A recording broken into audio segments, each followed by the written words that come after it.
القرآن المجيد والفرقان الحميد اعدلوا هو أقرب للتقوى واتقوا الله إن الله خبير بما تعملون. ہر قسم کی حمد و ثنا اللہ رب العالمین کے لیے کہ جس اللہ رب العالمین نے ہمیں تمام مخلوقات سے اشرف مخلوق انسان پیدا کیا اور ہماری تخلیق امت محمدیہ میں کی. آنگین درود و سلام آخری نبی محمد صلی اللہ علیہ وسلم پر تو جن کے نقشے قدم پر چل کر ہم اپنی دنیاوی اور اخروی زندگی کو بہتر بنا سکتے ہیں. محترم سامعین اور سامعات، ہمارے معاشرے کے اندر یقیناً چوری، ڈکیتی، راہ زنی اس کو بہت سنگین جرم سمجھا جاتا ہے. ایسا جرم کرنے والوں کو حقارت کی نظر سے دیکھا جاتا ہے اور کچھ لوگ ان کو لان تان ملامت بھی کر جاتے ہیں. ان کے ساتھ کوئی کاروبار کرنے کے لیے تیار نہیں ہوتا کہ یہ بندہ ہیرا پھیری کرنے والا ہے، چوری کرنے والا ہے.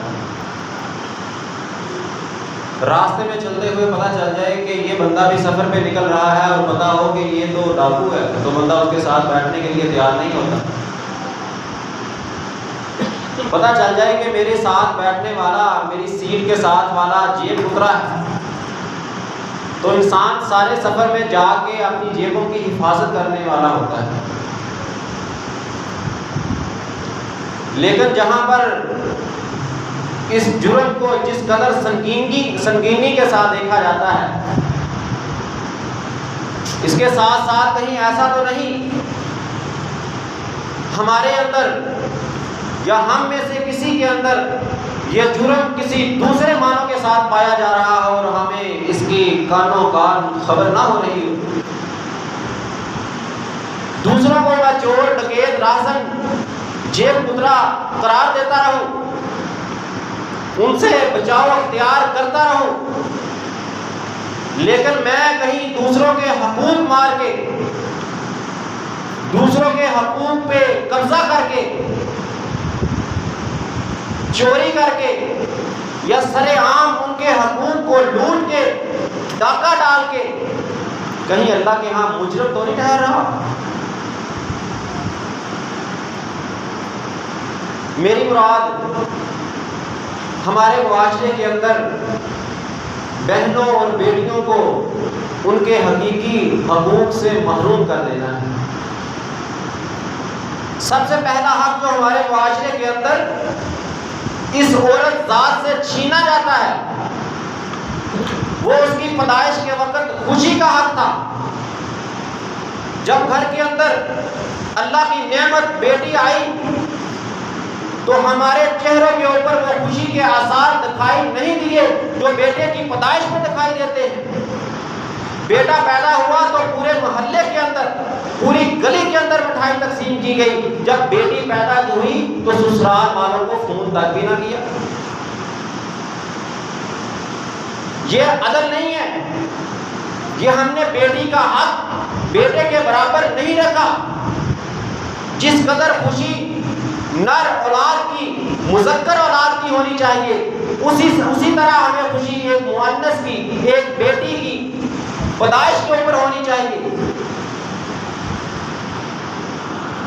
اور پھر یہ عورتوں کے حقوق کو محروم کر دینا یہ جاہلیت کے کاموں میں سے ایک تھا جس کا تذکرہ قرآن میں سورۃ الانعام آیت نمبر 139 کے اندر اللہ رب العالمین کچھ یوں کرتے ہیں وقالوا ما فی بطون هذه الانعام. وہ جاہلیت والے مشرکین مکہ کہا کرتے تھے کہ یہ ہمارے چوپائے، ان کے پیٹوں کے اندر جو جانور ہوں گے خالصۃ لذکورنا، یہ صرف ہمارے مذکروں کے لیے ہوں گے. یہ پیدا ہونے والے بچے، گائے کا بچہ، بکری کا بچہ، اونٹنی کا بچہ، یہ جو پیدا ہوگا اس میں مؤنثوں کا کوئی حق نہیں ہے. ان کے حقوق کو، مؤنثوں کے حقوق کو محروم کیا جاہلیت والوں نے، مشرکین مکہ نے۔ وَمُحَرَّمٌ عَلَىٰ أَزْوَاجِنَا، ہماری بیویوں کے اوپر، ہماری مؤنث، ہماری عورتوں کے اوپر یہ پیدا ہونے والے بچے جانوروں کے، ان پر حرام ہوں گے۔ ہاں وَإِن يَكُن مَيْتَةٌ مِّنْهُمْ فِيهِ شُرَكَاءُ، اگر پیدا ہونے والا بچہ مردار ہوا، زندہ نہ ہوا، تو پھر مذکر اور مؤنث سب کھا سکتے ہیں، کیونکہ ان کے ہاں مردار حرام نہیں تھا۔ مشرکین مکہ مردار کو حلال سمجھا کرتے تھے، کہا کہ اگر یہ زندہ پیدا ہوا تو صرف مذکروں کا حق ہے، مؤنث کو محروم کر دیا، اگر مردہ پیدا ہوا تو مذکر مؤنث دونوں کھا لیں گے، کیونکہ پھر تو گھٹیا مال ہوا نا۔ مؤنثوں کے لیے گھٹیا مال اور مذکروں کے لیے خالص اور اچھا مال رکھا، یہ جاہلیت والوں کا کام تھا۔ اولاد میں عدل کا حکم دیا نبی محمد صلی اللہ علیہ وسلم نے۔ صحیح مسلم کی حدیث، نعمان بن بشیر رضی اللہ عنہ کہتے ہیں کہ میرے باپ نے مجھے کوئی چیز عطیہ دینا چاہیے۔ صحیح مسلم کی حدیث، میرے باپ نے کوئی چیز مجھے تحفے کے طور پہ دینا چاہیے، لیکن میری ماں نے کہا میں تب تک اس پر راضی نہیں ہوگی جب تک تم اللہ کے نبی صلی اللہ علیہ وسلم کو گواہ نہ بنا دو۔ نعمان بن بشیر رضی اللہ عنہ کہتے ہیں کہ میرا باپ اللہ کے نبی کے پاس گیا اور جا کے کہتا ہے کہ میں اس طرح یہ چیز اپنے بیٹے نعمان کو دینا چاہتا ہوں۔ فقال رسول اللہ صلی اللہ علیہ وسلم آیتیت سائرہ ولدک مثل ھذا، کیا تو اس چیز کی طرح کی چیز اپنی ساری اولاد کو دے رہا ہے؟ قال لا، کہا نہیں، میں تو صرف نعمان کو دینا چاہتا ہوں۔ سنیے اللہ کے نبی صلی اللہ علیہ وسلم نے فرمایا فاتقوا اللہ وعدلوا بین اولادکم، اللہ سے ڈر جاؤ اور اپنی اولادوں کے درمیان عدل کیا کرو۔ اگر باپ اپنی زندگی کے اندر اولاد کو تحفہ دینا چاہے، اولاد کے نام کوئی چیز لگانا چاہے، تو پھر ایک کو نہیں، بیٹے بیٹیاں سب کو برابر وہ چیز دینا پڑے گی۔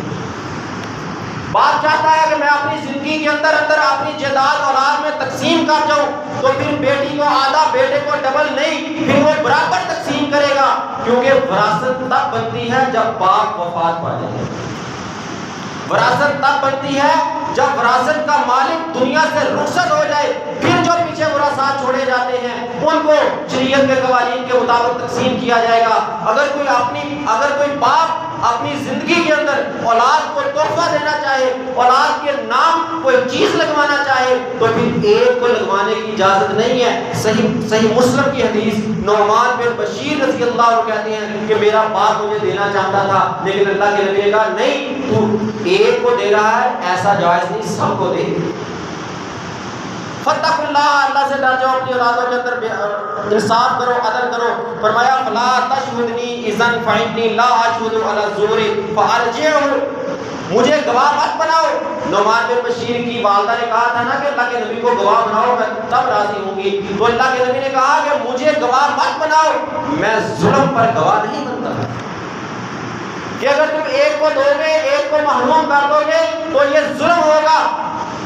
اگر اللہ کے نبی اپنے صحابی رسول کو اجازت نہیں دے رہے کسی ایک اولاد میں سے ایک کو چیز دے کر دوسرے کو محروم کرنے کی، اور آج ہماری کیا حیثیت ہے کہ ہم مرتے وقت کہہ جائیں کہ یہ میری فلاں بیٹے کے لیے جدال ہے، یہ فلاں محروم ہو گیا کیونکہ انہوں نے ہماری اطاعت نہیں کی۔ اطاعت کرنا اپنی جگہ پہ ہے، وہ خدمت کا معاوضہ کسی دوسرے انداز میں تم دے سکتے ہو، لیکن جو وراثت کا حق ہے وہ ساری اولاد کو برابر ملے گا، وہ فرما بردار ہو یا نافرمان ہو، برابر حق ہے۔ اس کی فرما برداری اور نافرمانی، فرما برداری اس کا حق تھا، اس نے کی ہے، وہ فرما برداری کے عوض کے اندر جداد کا حق زیادہ نہیں لے سکتا۔ اگر باپ دے کے جائے گا تو وہ عدل نہیں کر رہا، اللہ کے ہاں مجرم ٹھہرے گا۔ اگر باپ کہتا ہے یہ بیٹوں کی وراثت ہے، بیٹوں کا کوئی حق نہیں، تو یہ بھی عدل نہیں ہے، ظلم ہے۔ اللہ کے نبی اپنے صحابی کے اس فعل کے اوپر، اس کام کے اوپر گواہ نہیں بنے تھے کہ میں ظلم پر گواہ نہیں بنتا، جاؤ عدل کرو تب گواہ بنوں گا، ورنہ میں گواہی نہیں دوں گا تمہارے اس کام پہ۔ تو آج ہماری کیا حیثیت ہے کہ ہم اپنی اولاد میں سے مذکر کو دے دیں، مؤنث کو محروم کر دیں، یا بیٹوں میں سے کسی ایک کو دے دیں، باقیوں کو محروم کر دیں، تو یقیناً یہ ظلم ہوگا۔ ظلم کرنے والا اللہ کے ہاں مجرم ٹھہرے گا۔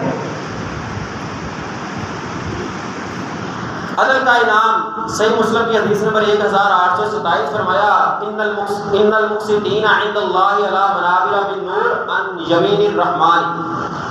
عدل کرنے والے، انصاف کرنے والے ہر کام کے اندر، اولاد کے اندر، گھر بار کے اندر، کاروبار کے اندر، شراکت داری کے اندر، ہر کام کے اندر عدل کرنے والے کل قیامت کے دن اللہ کے دائیں طرف نور کے ممبروں کے اوپر بیٹھے ہوں گے. اسٹیج سجے گا قیامت کے میدان معاشر کے اندر، لوگ نفسا نفسی کے عالم میں ہوں گے. ہر کسی کو اپنی پڑی ہوگی کہ میری جان چھوٹ جائے. یہ بندہ تھا، یہ حق کا ساتھ دینے والا تھا، ظلم کے ساتھ کھڑا نہیں ہوتا تھا، ظلم کے اوپر بول پڑا کرتا تھا. یہ معاملہ غلط ہے، یہ انصاف نہیں ہو رہا، میں اس ناانصافی کا ساتھ نہیں دوں گا. دنیا کے اندر دوست تھا، دایاں بازو سمجھا جاتا تھا. اس نے کہا بھائی معاملہ بڑھ گیا، مسئلہ خراب ہو گیا، عدالت کے اندر ایک گواہی دینی ہے، بس معاملہ میرے حق میں آ جائے گا. تو اس کی بات کو سن سمجھ، اگر حق کے اوپر ہے تو پھر گواہی کے لیے جا. اگر وہ ظلم کے اوپر ہے، کسی کے ساتھ ناانصافی کر رہا ہے، کسی کا حق مار رہا ہے، تو مت جا اس کے ساتھ عدالت میں، مت دے گواہی. اس کو سمجھا بھائی اپنا حق لے، ناانصافی مت کر، انصاف کے اوپر آ جا، عدل کے اوپر آ جا. اگر انصاف کے اوپر گواہی مانگتا ہے تو میں دینے کے لیے تیار ہوں. انصاف کرنے والوں کا ساتھ دے گا تو کل قیامت کے دن میدان محشر میں نور کے ممبروں کے اوپر اللہ رب الرحمن کے دائیں جانب بیٹھا ہوگا. وکلتا یدیہ یمین الذی، اور اللہ کے دونوں ہاتھ دائیں ہیں، دائیں طرف یہ لوگ بیٹھیں گے. الذین یعدلون فی حکمہم واہلیہم وما ولوا، جو اپنے فیصلوں کے اندر عدل کرتے تھے، اپنے گھروں کے اندر عدل کرتے تھے، اور ہر اس چیز میں عدل کرتے تھے جن کا ان کو والی بنایا جاتا، اس کے اندر عدل انصاف کیا کرتے تھے. یہ کل قیامت کے دن اللہ کے دائیں طرف سٹیج لگے گا، اس کے اوپر نور کے ممبروں کے اوپر بیٹھے ہوں گے. اور پھر لڑکی اور لڑکیاں، بیٹے اور بیٹیاں، ان کا حق قرآن کے اندر اللہ رب العالمین نے مقرر کیا. ہم سمجھتے ہیں شاید یہ کس سے کہانی ہے. قرآن میں اللہ نے کہا اقیموا الصلاۃ، ہم نے مان لیا، وآتوا الزکوٰۃ، ہم نے مان لیا، باقی احکامات قرآن کے ہم نے مان لیے. جب وراثت کی باری آئی، بیٹی کو حصہ دینے کی باری آئی، بہن نے وراثت کا حق مانگا، تو پھر چونکہ چنانچہ اس لیے اگرچہ مگرچہ اس طرح کر کے ہم قرآن کی اس آیت کا انکار کرتے ہیں. قرآن سورۃ النساء آیت نمبر 11 اللہ تعالیٰ فرماتے ہیں یوصیکم اللہ فی اولادکم للذکر مثل حظ الانثیین. اللہ تمہاری اولادوں کے بارے میں تمہیں وصیت کرتا ہے کہ ایک مذکر کو ڈبل ملے گا مؤنث کے مقابلے میں. اگر مذکر کو 2 حصے مل رہے ہیں تو مؤنث کو 1 حصہ ملے گا. مذکر کو 1 حصہ مل رہا ہے تو مؤنث کو آدھا حصہ ملے گا. یہ تب ہے جب کسی کی اولاد بیٹے اور بیٹیاں دونوں، یعنی بیٹے بھی موجود ہیں، بیٹیاں بھی ہیں، تو اس صورت کے اندر ہر بیٹے کو ڈبل اور ہر بیٹی کو بیٹے سے نصف، آدھا ملے گا حصہ. اور آگے فرمایا فَإِن كُنَّ نِسَاءً فَوْقَ الثْنَيْنِ فَلَهُنَّ ثُلُثَا مَا تَرَكَ. اگر صرف کسی کی بیٹیاں ہیں، بیٹے نہیں ہیں، اور بیٹیاں 2 یا 2 سے زیادہ ہیں، تو 2 ثلث، کل مال کے 3 حصے کریں گے، اور 3 حصوں میں سے 2 حصے جتنی بھی بیٹیاں ہیں سب پہ برابر تقسیم ہو جائے. اگر کوئی بندہ گیا، وفات پا گیا اور اپنا ترکے کا 9 لاکھ روپیہ چھوڑ گیا، 9 لاکھ کا 2/3 یعنی 6 لاکھ ان بیٹیوں میں، جو صرف بیٹیاں ہیں، اس کے بیٹے نہیں تھے اولاد کے اندر، یا تھے وفات پا گئے، اس کی وفات سے پہلے دنیا کو چھوڑ کے چلے گئے، صرف بیٹیاں تھیں 2 یا 2 سے زیادہ. رب رحمان نے قرآن کے اندر جس کے آغاز میں چیلنج کیا تھا ذالک الکتاب لا ریب فیہ، اس کتاب میں کوئی شک نہیں ہے، آؤ سن لو. اس قرآن میں رب نے بیٹیوں کا حق بیان کیا ہے کہ اگر بیٹیاں 2 سے زیادہ ہوں، بیٹے موجود نہ ہو، تو کل جائیداد کا 2/3 2 ثلث 9 لاکھ میں سے 6 لاکھ بیٹیوں میں برابر تقسیم کیا جائے گا. باقی 3 لاکھ اس کے باقی ورثاء کے اندر تقسیم کیا جائے گا. یہ حق دیا بیٹیوں کو، رب رحمان نے حق دیا ہے، قرآن نے حق دیا ہے، نبوت والی زبان سمجھا کے گئی ہے، سنا کے گئی ہے. آج میں کیسے چھوڑ سکتا ہوں اس حق کو؟ کیسے چھین سکتا ہوں کسی کا حق؟ اور آگے فرمایا فَإِنْ كَانَ وَاحِدَةً فَلَهَا النِّصْفُ. اگر کسی کی صرف ایک بیٹی تھی، نہ بیٹے نہ ایک سے زائد بیٹیاں، صرف ایک بیٹی تھی اولاد کے اندر، فلاح نصف، اس باپ کی اس ماں کی کل جائیداد کا آدھا وراثت آدھا حصہ بیٹی لے کے جائے گی۔ یہ کون کہہ رہا ہے؟ میں کوئی قصے کہانیاں نہیں سنا رہا، رب کعبہ کی قسم آج ہم چوروں کو ڈاکوؤں کو ان کے اوپر انگلیاں اٹھا جاتے ہیں، حقوق لوگوں کے کھا کے ڈاکے مار کے لوگوں کے مال غصب کر کے، لیکن میں گھر میں بیٹھا اپنی بہن کا اپنی بیٹی کا حق غصب کر جاتا ہوں، جو رب نے قرآن میں کبھی نصف کہہ کے پکارا، کبھی سلسان کہہ کے پکارا، کبھی بیٹے کو بیٹی کے برابر دو حصوں کے برابر ایک حصے کے برابر کھڑا کر دیا، اور میں حق کھا جاتا ہوں، تو کیا میں چور اور ڈاکو نہیں ہوں؟ کیا میں اپنی بہن کا حق کھا کے اپنی بیٹی کو حق سے محروم کر کے اپنے آخری لمحات میں اپنی جائیداد کو بیٹوں کے نام لگوا کے اپنی بیٹیوں کو وراثت سے محروم کر دیا؟ کیا میں بیٹیوں کا چور نہیں بنا؟ کیا میں نے بیٹیوں کے اس حق پہ ڈاکہ نہیں ڈالا جو رب رحمان نے لا ریب کتاب قرآن مجید میں سورۃ النساء میں آیت نمبر 11 میں نازل کیا تھا کہ اگر بیٹی ایک ہے بیٹا نہیں ہے تو نصف لے کے جائے گی، آدھی وراثت لے کے جائے گی، اگر بیٹیاں دو یا دو سے زیادہ ہیں بیٹے نہیں ہیں تو 2/3 وراثت لے کے جائیں گی، اگر بیٹی اور بیٹیاں دونوں موجود ہیں باپ دنیا سے چلا جاتا ہے تو بیٹے کو ڈبل اور بیٹی کو سنگل وراثت میں سے ملے گا، تو نہیں روک سکتے۔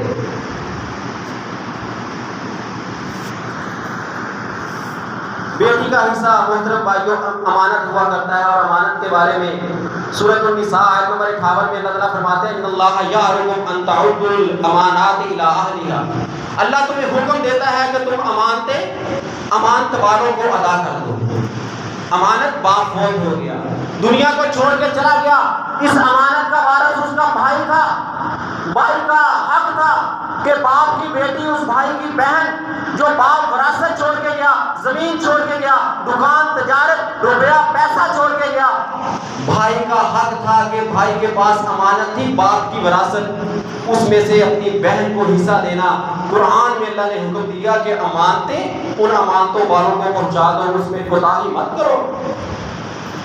اور اسی طرح فرمایا وَإِذَا حَكَمْتُمْ بَيْنَ النَّاسِ أَن تَحْكُمُوا بِالْعَدْلِ، جب تم لوگوں کے درمیان فیصلہ کرو تو عدل کے ساتھ فیصلہ کرنا۔ میں نے اپنی آنکھوں سے ایسے کئی گھر دیکھے، غلط نہیں ہے ٹھیک، لیکن شاید ہمیں اس میں احساس نہیں ہوتا، باپ فوت ہوا دفنا کے واپس پہنچے، 1-2 دن گزرا، بہن بھائی اکٹھے ہیں جی وراثت تقسیم کر لو، ٹھیک ہے کر لو، کوئی حرج نہیں، غمی کا موقع تو ہے، لیکن بہنیں دور سے آئی ہیں، کچھ بھائی بھی دور رہتے ہیں، دوبارہ شاید اکٹھے ہونے کا موقع نہ ملے۔ پہلے تو ماں باپ کے بہانے آ جایا کرتے تھے، اب کون آئے گا اس زمینوں کے اوپر واپس؟ آج جمع ہوئے ہیں سب اکٹھے، تقسیم کر لو وراثت، ہاں کر لو کوئی بات نہیں، شریعت منع نہیں کرتی، غم تو 3 دن تھا ختم ہو گیا، اب وراثت تقسیم کر لو، لیکن رب نے حکم دیا ہے اپنے فیصلوں کے اندر احساس کرنا، جو رب نے قرآن میں بیٹیوں کا حق نازل کیا ہے اس کے اوپر عمل کرنا۔ پھر کیا کہا جاتا ہے؟ بیٹی کہتی ہے نہیں جی کوئی بات نہیں، بھائی زندہ رہے، بھائی کھاتے پیتے رہے، ہمیں کیا ضرورت ہے مال لینے کی، ہمیں کیا ضرورت ہے جائیدادیں لینے کی۔ او بھائیوں، یہ بڑے سخت فکرات ہوتے ہیں جو بہنوں کی طرف سے بھائیوں کو کہے جاتے ہیں، ان کے پیچھے اگر ان کی ہسٹری کو دیکھا جائے، اگر ان کے بیک گراؤنڈ کو دیکھا جائے تو قسمیں رب کی قسم انسان کے آنسو نکل آئیں گے۔ تم نے کبھی سنا کسی بھائی نے کہا ہو کہ میں اپنی وراثت بہن کو دیتا ہوں؟ جاؤ دنیا کے اندر کوئی مثال ڈھونڈ کے لاؤ، جس طرح تم کہتے ہو کہ میری بہن نے مجھے زمین دے دی، لکھ کر دے دی، بھائی زندہ رہے، ہم نے زمینوں کو کیا کرنا ہے؟ جاؤ دنیا سے کوئی ایک مثال لا کے دو، کسی بھائی نے کہا ہو بہنیں زندہ رہے، ہم نے کیا کرنا ہے باپ کی وراثت کو، بہنیں لے جائیں وراثت ہم نہیں لیتے۔ نہیں ہے نا ایسی مثال؟ تو پھر یقیناً بہنوں کے ان فکرات کے پیچھے رب کعبہ کی قسم روتے دل ہوتے ہیں کہ اگر ہم اپنے بھائیوں سے باپ کی جائیداد کو لے لیں تو پھر بھائیوں سے میل جول ختم ہو جائے گا، بھائی شاید اعتراض نہ کرے، ان بھائیوں کی بیویاں زبان درازی کریں گی، باپ کی وراثت کو بڑی جلدی لے گئی۔ او بھائی تیرا حق بنتا ہے تو اپنی بیوی کی زبان کو لگام دے، تو لوگوں کی زبانوں کو لگام دے، تو اٹھا قرآن کو، سورۃ النساء کو، دوسرے رکوع کو پڑھ کے سنا کہ تم کون ہوتے ہو بہنوں کے اوپر، بیٹیوں کے اوپر زبان درازیاں کرنے والے۔ جب میرا رب آسمانوں پہ بیٹھا قرآن نازل کرتا ہے، جب میرا نبی اس قرآن کے مطابق وراثت تقسیم کر کے جاتا ہے، جب میرا نبی اپنے صحابہ کو اعدلوا کا حکم دیتا ہے، انصاف کا حکم دیتا ہے، تو پھر تم آج 1450 سال بعد آ کے ان بیٹیوں اور بہنوں کے حق کو محروم کرنے والے کون؟ بیٹی چھوٹی تھی، بھائی کی بہن تھی، عید کا موقع آیا، باپ نے کہا بیٹے کو سوٹ لے کے دو، بہن نے کہا تھا چلو کوئی بات نہیں بیٹے کو لے دو، میں نے کیا کرنا لے کے، برابر میں کھڑی ہوئی بچپن کے اندر، شادی سے پہلے بھائی کے شانہ بشانہ کھڑی ہوئی، بھائی سوٹ لے گا تو میں بھی لوں گی، بھائی جوتا لے گا تو میں بھی لوں گی، بھائی یہ چیز خریدے گا تو ابو جان مجھے بھی خرید کے دو۔ تو پھر شادی کے بعد کیا ہوا کہ بھائی نے کہا کہ لے جائے بھائی، بہن نے کہہ دیا کہ لے جائے بھائی، جائیداد مجھے نہیں چاہیے۔ وہ بہن جو شادی سے پہلے اپنے باپ سے کہہ کے بھائی کے برابر حصہ لیا کرتی تھی، آخر وہ کیا مجبوری بنی، باپ نے آنکھیں بند کی، ماں نے آنکھیں بند کی، بہن کو کس لیے یہ الفاظ کہنے پڑے کہ مجھے وراثت کی ضرورت نہیں ہے، بھائی کھاتے رہے، بھائی زندہ رہے۔ دوسری بات، اللہ نے کیا نا مقرر حق بہنوں کا، بیٹیوں کا، دے دو ایک دفعہ، نام لگوا دو زمین، بہن یہ تیرا حق ہے، رب نے قرآن میں نازل کیا ہے، نبی محمد صلی اللہ علیہ وسلم اس پر عمل کروا کے گئے ہیں، تو ایک بار لے لے، اس زمین کو اپنے نام کروا لے، رب کی طرف سے حکم ہے، تیرا حصہ ہے، ایک دفعہ نام کروا پھر جس کو مرضی دینا۔ جاؤ تم اپنی زمینیں جو باپ کی طرف سے وراثت ملی بہنوں کے نام کروا دو، پھر دیکھنا کون سی بہن آگے تمہیں واپس تمہارے نام کرواتی ہے۔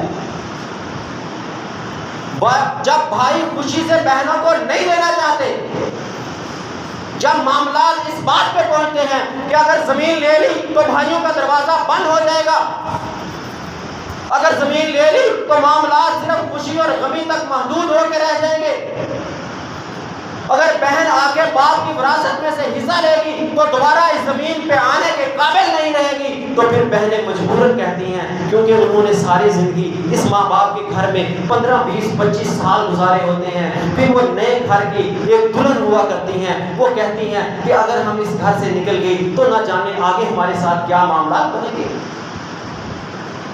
نئے گھر کے اندر ابھی تھوڑا عرصہ گزرا ہوتا ہے، زمینیں لے لے گی، بھائیوں کی باتیں الگ سننا پڑے گی، سسرال والوں کی باتیں الگ سننا پڑے گی، لوگوں کے تانے الگ سننا پڑیں گے، تو نے بھائی سے جلال لے لی، اور بھائی یہ دنیا کی باتیں دنیا تک ہیں، آ تو قرآن کو پڑھ، قرآن کا مطالعہ کر، جو اللہ نے حق نازل کیا ہے اس حق کو ادا کر، اللہ کے ہاں بھی تو مجرم نہیں ٹھہرے گا اور بہنوں کے ہاں بھی تو مجرم نہیں ٹھہرے گا۔ سورۃ البقرہ آیت نمبر 283 فرماتے ہیں اللہ تعالیٰ، فَلْيُؤَدِّ الَّذِي اؤْتُمِنَ أَمَانَتَهُ وَلْيَتَّقِ اللَّهَ رَبَّهُ، جن امانتوں کا تمہیں وارث بنایا گیا ہے ان امانتوں کو ادا کر دو اور اللہ رب العالمین سے ڈر جاؤ۔ امانتوں کو نہ ادا کرنے والے یقیناً وہ اللہ سے ڈرنے والے نہیں ہیں۔ ہاں پھر کچھ لوگ کہتے ہیں اکثر کہ ہمارے ہاں ہوتا ہے، بھائی تھوڑی سی وراثت ہے، بھائی بس یہ ایک نال جگہ تھی، صرف ایک دکان باپ چھوڑ دیا، کیا تقسیم کرنا ہے اس کا، تو تقسیم نہیں ہو سکتی، بس کوئی بات نہیں، چلو بھائی فلاں لے لے فلاں لے لے۔ سنیے ذرا قرآن میں اللہ تعالیٰ کیا فرماتے ہیں، سورۃ النساء آیت نمبر 7 فرمایا، للرجال نصیب مما ترک الوالدان والاقربون، مردوں کے لیے حصہ ہے جو چھوڑ جائیں ان کے والدین اور قریبی رشتہ دار۔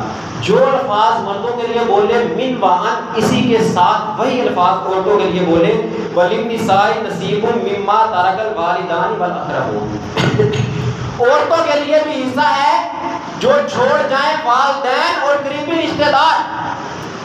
جس طرح مرد کو وراثت میں آگے کھڑا کیا رب رحمان نے، اسی طرح رب رحمان نے اسی آیت کے اندر انہیں الفاظ کے اندر عورت کو بھی لا کے وللنساء، عورتوں کے لیے بھی حصہ ہے وراثت میں، جو والدین چھوڑ جائیں، قریبی رشتہ دار چھوڑ جائیں۔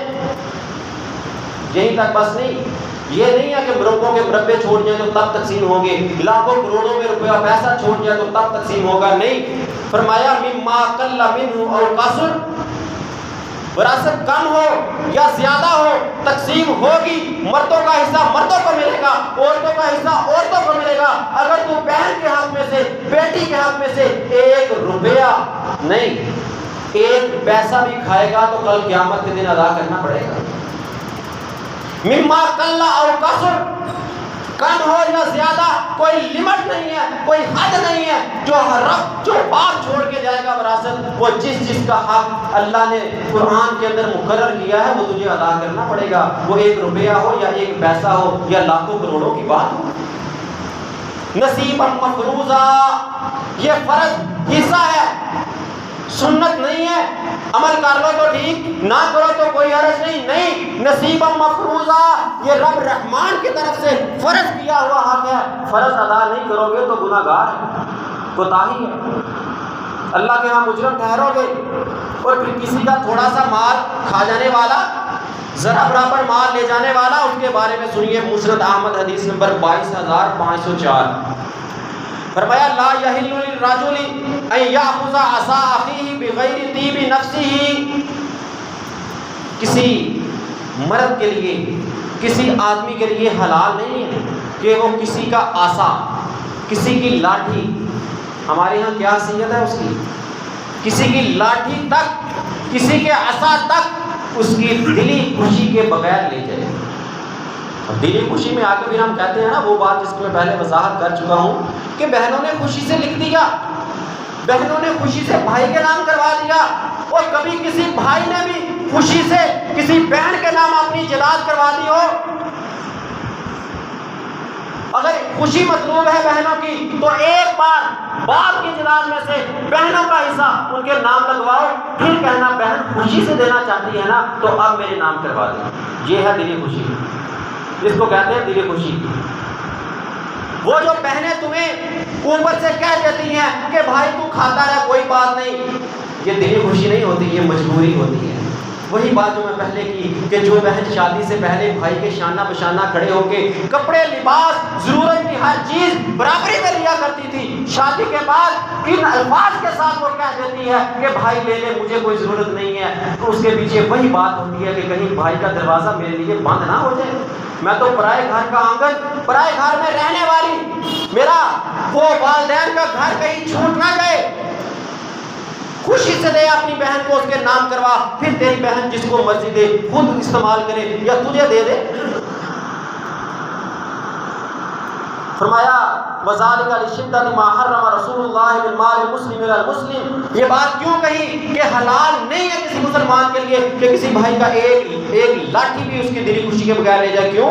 کیونکہ نبی صلی اللہ علیہ وسلم نے فرمایا، اس کی جو حرمت بیان کی کہ ایک مسلمان کا دوسرے مسلمان کے اوپر اس کا مال حرام ہے، جس قدر اس پر شدت کے ساتھ سنگینی بیان کی، جرم بیان کیا اللہ کے نبی نے، اس لیے کہہ دیا کہ لا یحل، حلال ہی نہیں ہے کسی کے لیے کوئی کسی کی ایک لاٹھی بغیر اجازت کے لے جائے۔ یا ایھا الذین آمنوا لا یحل لکم ان ترثوا النساء کرہا، سورۃ النساء نمبر 19۔ اے ایمان والو، تمہارے لیے درست نہیں ہے، حلال نہیں ہے تمہارے لیے کہ تم عورتوں کے زبردستی وارث بن جاؤ۔ ایسے ہے، یہ تو ان کی بات تھی نا جن بہنوں نے لکھ دیا، اور کچھ ایسے بھی ہوں گے بد نصیب، باپ آخری لمحات میں ہے، باپ کو ہوش و حواس نہیں ہے، بیٹوں نے انگوٹھے لگوا لیے باپ سے، کہیں ایسا نہ ہو کہ باپ کی وفات کے بعد بہنیں مد مقابل کھڑی ہو جائے کہ ہمارا وراثت میں حصہ تھا ہم لے، نہیں بھائی دیکھو باپ تو ہمارے نام کروا گیا، باپ تو ہمیں دے گیا تھا۔ یہ ہے زبردستی ان کی جائیداد کا وارث بننا، ان کی جائیداد پہ قبضہ کر لینا، یہ بھی حلال نہیں ہے۔ اور اس کے ساتھ کچھ لوگ کیا کرتے ہیں، ہاں چلو بہنوں کو حصہ تو دینا ہے نا، زمین زیادہ ہے، سارا کیا کرنا دے کے، بہن کو پہلے ہی لینڈ لارڈ ہے، اس کو اللہ نے بڑا دیا ہوا ہے، چلو ایسے کرتے ہیں یہ ایک کنال بہن کو دے دیتے ہیں، یہ ایک کنال اس بہن کو دے دیتے ہیں، بھائی ایکڑوں کا مالک بنا ہے، بھائی ایکڑوں کا مربوں کا مالک باپ کی وراثت میں سے، اور بہنوں کی بات کنالوں تک، ان کے حصوں کے اندر کمی کر دی، اور نہیں بھائی کمی کرنا بھی جائز نہیں ہے۔ سورۃ النساء آیت نمبر 7 میں جیسے میں نے پہلے بیان کیا، نصیبا مفروضا، فرضی حصہ ہے نا، یوں سمجھو ظہر کی نماز کے فرض کتنے ہیں؟ 4، 3 پڑھ لو گزارا چل جائے گا، 2 پڑھ لو گزارا ہو جائے گا۔ جب رب نے نصیبا مفروضہ کہا، تیری بہن کا حصہ، تیری بیٹی کی وراثت نصیبا مفروضہ ہے، تیرے رب کی طرف سے فرض ہے، تو جیسے تو ظہر کی نماز میں 4 کی بجائے 3 فرض نہیں پڑھ سکتا، 2 فرض نہیں پڑھ سکتا، تو رب کعبہ کی قسم جو آسمانوں سے بیٹھے رب نے تیری بہن تیری بیٹی کا حصہ اتار دیا ہے، تو اس میں ذرہ برابر بھی کمی نہیں کر سکتا۔ جو رب نے مقرر کیا وہ دینا پڑے گا تجھے، فریضۃ من اللہ۔ کہیں پر ان الفاظ کے ساتھ پکارا کہ یہ تیرے رب کی طرف سے فریضہ ہے، وصیۃ من اللہ واللہ علیم حکیم، یہ تیرے رب کی طرف سے وصیت ہے، اور اللہ خوب جاننے والا ہے، اللہ حکمت والا ہے۔ اللہ حکمت والا ہے، بڑا کمال کا لفظ ہے، اللہ خوب جاننے والا ہے اور اللہ حکمت والا ہے۔ کیوں کہا ان الفاظ کے بعد فریضۃ من اللہ؟ اللہ کی طرف سے وصیت فریضہ، اور اللہ خوب جاننے والا، اللہ حکمت والا۔ کیونکہ آج کے دانشور پتہ کیا کہتے ہیں، وہ بھائی بیٹی اکیلی تھی، بیٹا نہیں تھا، آدھی وراثت اس کو دے دی، یہ کیا کوئی عقل تصور کرتی ہے؟ بیٹا نہیں تھا، بیٹیاں 2-3 تھی، 2/3 ان کو دے دیا۔ اور بھائی تیرا علم اللہ کے مقابلے میں پاؤں کی ٹھوکر پہ آئے گا۔ واللہ علیم، اللہ جاننے والا ہے کہ بیٹی کو کتنا دینا ہے، بہن کو کتنا دینا ہے، ماں کو کتنا دینا ہے، باپ کو کتنا دینا ہے، بیٹے کو کتنا دینا ہے۔ واللہ علیم، یہ اللہ جاننے والا ہے، تجھے اس بات کا علم نہیں ہے۔ واللہ حکیم، واللہ علیم حکیم، حکمت والا اللہ ہے۔ اس میں حکمت کیا ہے کہ بیٹی 1 ہے تو آدھا لے کے جائے گی، بیٹیاں 2 یا زائد ہیں تو 2/2 لے کے جائیں گی۔ اگر بیٹے اور بیٹیاں اکٹھے ہیں، دونوں شامل ہیں، تو بیٹے کو ڈبل اور بیٹی کو سنگل ملے گا۔ اس میں حکمت کیا ہے ہم اور تم نہیں جانتے۔ واللہ علیم حکیم، اس کی حکمت تیرا رب رحمان جانتا ہے۔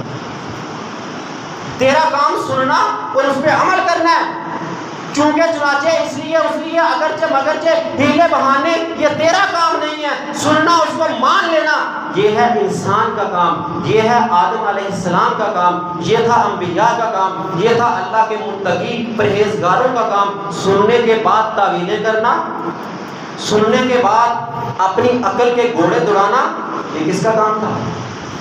شیطان کا۔ کیا کہا تھا اس نے؟ رب نے کہا آدم کو سجدہ کر، اس نے عقل کا گھوڑا دوڑایا، کہا ہے میں نوری، یہ مٹی سے بنا ہوا، میں سجدہ کروں؟ جب رب کی بات کے آگے تو اپنی عقل کا گھوڑا دوڑائے گا تو پھر رب تجھے متقین سے نکال پھینکے گا، رب تجھے مسلمانوں کی صف سے نکال پھینکے گا۔ رب کہے گا تو نے میری بات کو ٹھکرا دیا، میں نے جا تجھے ٹھکرا دیا جس طرح شیطان کو ٹھکرا دیا تھا۔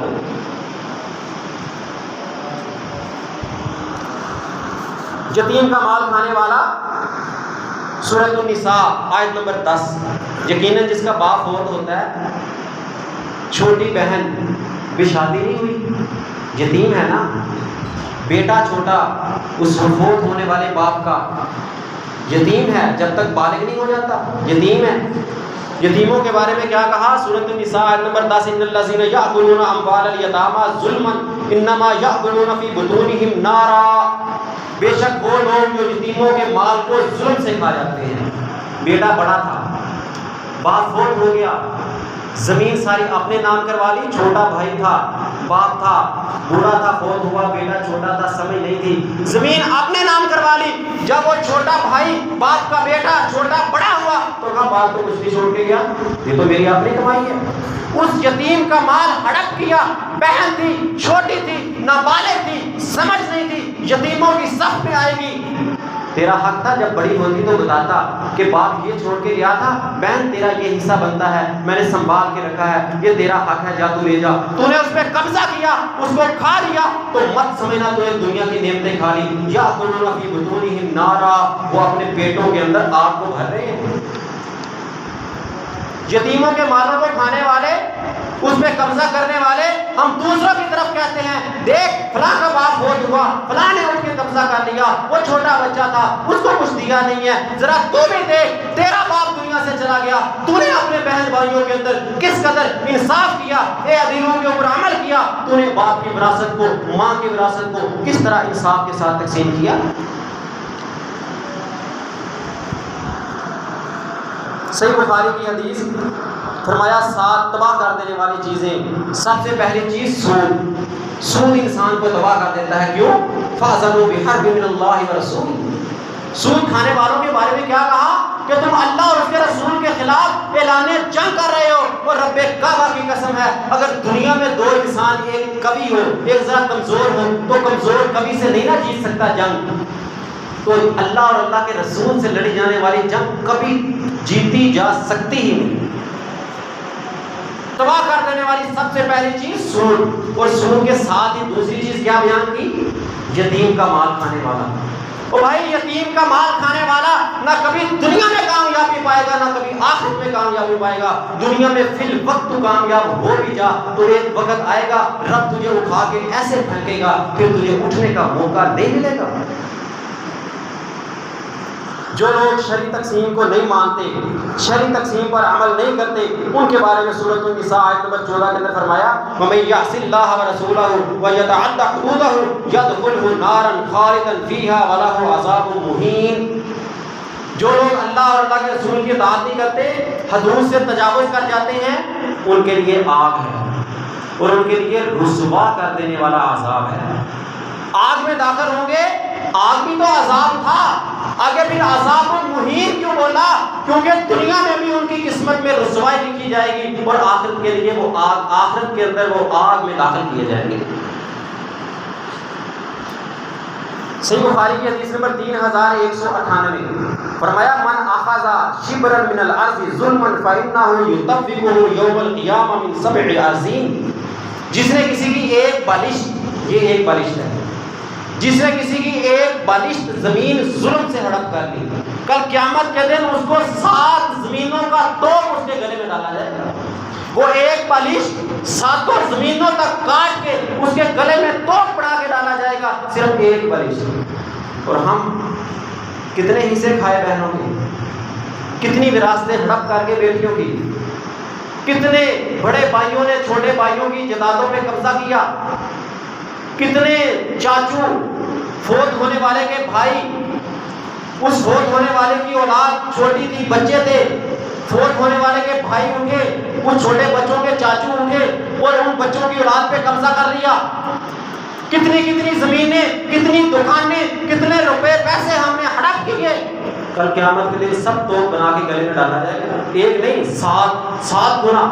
ایک بالشت کی بنسبت 7 زمینیں، جتنا کھاؤ گے، جتنا ہڑپ کرو گے، جتنا پہ ظلم کرو گے، اس سے 7 گنا زیادہ توپ بنا کے گلے میں ڈالا جائے گا. ہاں ایک بڑی اہم بات کرنا چاہتا ہوں، ٹائم بھی کم ہے. کچھ لوگ اپنے آخری لمحات میں وصیت کر جاتے ہیں، کہتے ہیں جی یہ میری طرف سے وصیت ہے. ہاں وصیت صحیح بھی ہے، لیکن جو غلط وصیت کر کے جاتے ہیں ان کے بارے میں ذرا پہلے بتا دوں. کچھ کہتے ہیں نا یہ میرے فلاں بیٹے کو دے دینا، یہ میری فلاں بیٹی کو دے دینا، یہ اس طرح کی کوئی بھی. پہلے یہ بات سمجھ لیں کہ جن کے حصے قرآن میں اللہ نے مقرر کیے ہیں، جن کی وراثت قرآن اور احادیث میں مقرر ہے، ان کے لیے وصیت کرنا جائز نہیں ہے. باپ بیٹے کے لیے، بیٹی کے لیے، اپنی بیوی کے لیے، ماں کے لیے، باپ کے لیے وصیت نہیں کر سکتا. کیوں؟ قرآن نے ان کے حصے مقرر کیے. ہاں ان کے علاوہ کوئی یتیم، غریب، مسکین، مسجد، مدرسہ، جہاد فی سبیل اللہ، کسی بھی کام کے لیے وصیت کی جا سکتی ہے. اگر وہ اپنے فرضی رشتہ داروں کے لیے جن کے حصے مقرر ہیں ان کے لیے وصیت کر کے جائے، یا بیٹوں میں سے کسی ایک بیٹے کے لیے یا اولاد میں سے صرف بیٹوں کے لیے وصیت کر جائے. ترمذی اور ابو داؤد کی حدیث فرمایا ان الرجل لا يعمل والمرأة بطاعة الله 60 سنة. ایک مرد یا عورت 60 سال اللہ اور اللہ کے رسول کی اطاعت کے اندر زندگی گزارتے ہیں.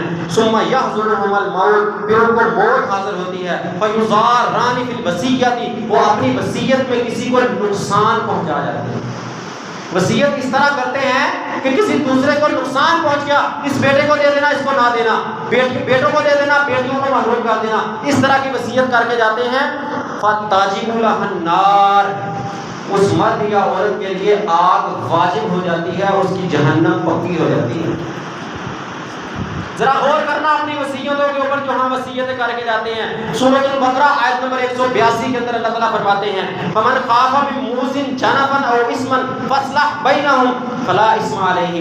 اگر تمہیں خوف ہونا کہ اس بندے کی وصیت غلط ہے، اس نے یک طرفی کی ہے، ایک بیٹے کو دے دیا، دوسروں کو محروم کر دیا، بیٹوں کو دے دیا، بیٹیوں کو محروم کر دیا، بیوی کو وراثت سے محروم کرنا چاہا یا کسی دوسرے حصے کو محروم کرنا چاہا، تو اللہ نے کہا کہ اس کو درست کرو، فاصلح بینہم، ان کے درمیان درستی کرو، غلط وصیت کو ختم کر دو۔ جو رب رحمان نے آسمانوں سے وراثت کا طریقہ نازل کیا ہے اس کے اوپر عمل کرو، فلا اسم علیہ، درستی کرنے والے کے اوپر کوئی گناہ نہیں ہوگا۔ اور پھر جائز وصیت کی بھی اجازت دی ہے۔ صحیح بخاری صحیح مسلم کی حدیث ہے، سعد بن ابی وقاص رضی اللہ عنہ کہتے ہیں اللہ کے رسول میرے لیے مال بہت زیادہ ہے اور میری صرف ایک بیٹی ہے، تو کیا میں اپنے مال میں سے 2/3 کی وصیت کر جاؤں؟ کہا نہیں، یہ تو بہت زیادہ ہے۔ کہا چلو میں آدھا مال وصیت کر جاؤں؟ کہا نہیں، یہ بھی کثیر بہت زیادہ ہے۔ کہا ثلث، ایک مال میں سے 1/3 یعنی مال کے 3 حصے کر کے 1 حصہ وصیت کر دوں؟ کہا ہے تو بہت زیادہ مگر کر لے۔ اور آگے فرمایا کہ تو اپنی اولاد کو، اہل و عیال کو کنگال چھوڑ کر جائے، اس سے بہتر ہے کہ اپنی وراثت میں سے ان کے لیے کچھ نہ کچھ چھوڑ کے جا، کہ وہ دوسروں کے آگے ہاتھ پھیلاتے رہے، دوسروں سے مانتے رہے۔ اس سے بہتر ہے کہ تو اپنی اولاد کے لیے، اپنے اہل و عیال کے لیے اپنی وراثت چھوڑ کے جا، تاکہ تیری وراثت میں سے وہ حصہ لے سکیں۔ ہاں، 1 ثلث، 1/3، تیسرا حصہ، اتنی وصیت کرنے کی اجازت دی ہے اللہ کے نبی صلی اللہ علیہ وسلم نے۔ اور پھر کچھ لوگ وصیت کو بدلنے کی کوشش کرتے ہیں۔ باپ نے وصیت کر دی میری جائیداد میں سے 1/3 حصہ مسجد کو، مدرسے کو، جہاد فی سبیل اللہ، فلاں یتیموں غریبوں کو دے دینا۔ بعد میں بیٹوں نے بیٹھ کے سوچا ہاں جب باپ نے وصیت کی تھی نا، کون تھا؟ تو تھا، کسی اور کو تو پتہ نہیں ہے، بس اس وصیت کو یہاں پہ بند کر دو، اس طرح تو ہماری بڑی جائیداد کسی اور طرف چلی جائے گی۔ سنیے ذرا کیا فرمایا رب رحمان نے، فرمایا فمن بدلہ بعد ما سمعہ فانما اسمہ علی الذین یبدلونہ، سورۃ البقرہ آیت نمبر 118 ہے۔ فرمایا وہ جو وصیت کو سننے کے بعد اس کو بدل دیتا ہے، سارا گناہ اس بدلنے والے کے اوپر ہوگا جس نے وصیت کی ہے، اس کو وصیت کرنے کا ثواب پہنچ جائے۔ ابن ماجہ کی حدیث 670، فرمایا ما من رجل تدرک له ابنتان فیحسن الیہا ادخلتاہ الجنہ، جس کو اللہ نے 2 بیٹیاں دی، اس نے ان بیٹیوں کے ساتھ احسان کیا، ان کا حق ان کو ادا کیا۔ کیا حق ہوتا ہے؟ ان کی اچھی پرورش کرنا، ان کو ان کے اچھے دیندار گھرانوں میں شادیاں کر دینا، یہی حق ہے بیٹیوں کا۔ اور مرنے کے بعد ان کو وراثت سے محروم نہ کرنا، یہ حق ہے بیٹیوں کا۔ جس نے یہ حق ان بیٹیوں کا ادا کیا، ادخلتاہ الجنہ، وہ بیٹیاں اپنے والدین کو جنت میں لے کے جائیں گی۔ ہم بڑے فخر سے کہتے ہیں ہاں اللہ نے بیٹیاں دی، جو میں نے سب سے پہلی بات کی تھی کہ ہم اپنی بیٹیوں کا پہلا حق محروم کرتے ہیں، ان کی پیدائش ان کو خوشی نہیں دیتے۔ وہ جو بیٹے کی پیدائش پہ خوشی مناتے ہیں، وہ بیٹی کی پیدائش پہ نہیں آتے۔ سن، ابن ماجہ کی حدیث ہے، صحیح حدیث ہے، رب رحمان نبوت والی زمان کے راستے نبی محمد صلی اللہ علیہ وسلم سے کہلوا گے کہ جس کو رب نے 2 بیٹیاں دی، ان کی اچھے طریقے کے ساتھ پرورش کی، ان کا حق ان کو ادا کیا، اچھے گھرانوں میں ان کی شادیاں کی، دیندار گھرانوں میں کی، اور مرنے کے بعد وراثت سے نہ باپ نے محروم کیا نہ بھائیوں نے محروم کیا، وہ بیٹیاں ان کو جنت میں لے کے جائیں گی۔ ورنہ کل قیامت کا دن ہوگا، یہی تمہاری بیٹیاں باپ کا گریبان پکڑے گی کہ باپ تو نے مرتے وقت وراثت بیٹوں کے نام کروا دی تھی۔ یہی بیٹیاں کل قیامت کا دن ہوگا، بھائیوں کا گریبان پکڑے گی کہ باپ دنیا کو چھوڑ کے چلا گیا تھا، تم نے باپ کی وراثت کو ہڑپ کر لیا تھا، تم نے ہمارا حصہ کھا لیا تھا۔ پھر مت سوچنا کہ ہماری بیٹیاں، ہماری بہنیں جنت میں لے جانے کا سبب بنے گی، نہیں۔ جب تم نے ان کا حق ادا نہیں کیا، جب تم اپنی بہنوں کے چور بن گئے، جب تم اپنی بیٹیوں کے حقوق پہ ڈاکہ ڈال گے، تو پھر تمہاری بیٹیاں تمہیں جنت میں لے جانے کا سبب نہیں بنے گی۔ جو درست تقسیم کرتے ہیں وراثت کی، اللہ کی حدود کی، ان کے بارے میں فرمایا سورۃ النساء آیت نمبر 13 کے اندر، تلک حدود اللہ ومن یطع اللہ ورسولہ یدخلہ جنات تجری من تحتها الانہار خالدین فیہا ذلک الفوز العظیم۔ وہ جو اللہ کی حدود پر عمل کرتے ہیں، اللہ اور اللہ کے رسول کی اطاعت کرتے ہیں، اللہ ان کو باغات میں داخل کرے گا جن کے نیچے سے نہریں بہہ رہی ہیں، ذالک الفوز العظیم، اور یہ ہے سب سے بڑی کامیابی۔ ہم کیا سمجھتے ہیں کہ بیٹیوں بہنوں کے حقوق پہ قبضہ کر کے ان کے حقوق پہ ڈاکہ ڈال کے ہم بہت بڑی کامیابی حاصل کر لیں گے، دنیا کا مال و دولت حاصل کر لیں گے۔ رب کعبہ کی قسم نہیں، اٹھا کے دیکھو رب قرآن میں کیا کہتا ہے کہ اگر تم اللہ اور اللہ کے رسول کی اطاعت کرو گے، وراثت کے قوانین کو مانو گے، تو پھر اللہ تمہیں باغات میں، جنتوں میں جن کے نیچے سے نہریں بہتی ہیں ان میں داخل کرے گا۔ دنیا میں تم کامیاب ہو جاؤ گے تو یہ کامیابی نہیں ہے، دنیا میں جن کے حقوق ہیں ان کو ادا کرو گے تو ذالک الفوز العظیم، اس کو رب نے کامیابی کہا ہے۔ اللہ تعالی ہمیں بیٹیوں اور بہنوں کے حقوق کو ادا کرنے کی توفیق عطا فرمائے اور دنیا اور آخرت دونوں میں حقیقی کامیابی سے منور فرمائے۔ وما علینا الا البلاغ۔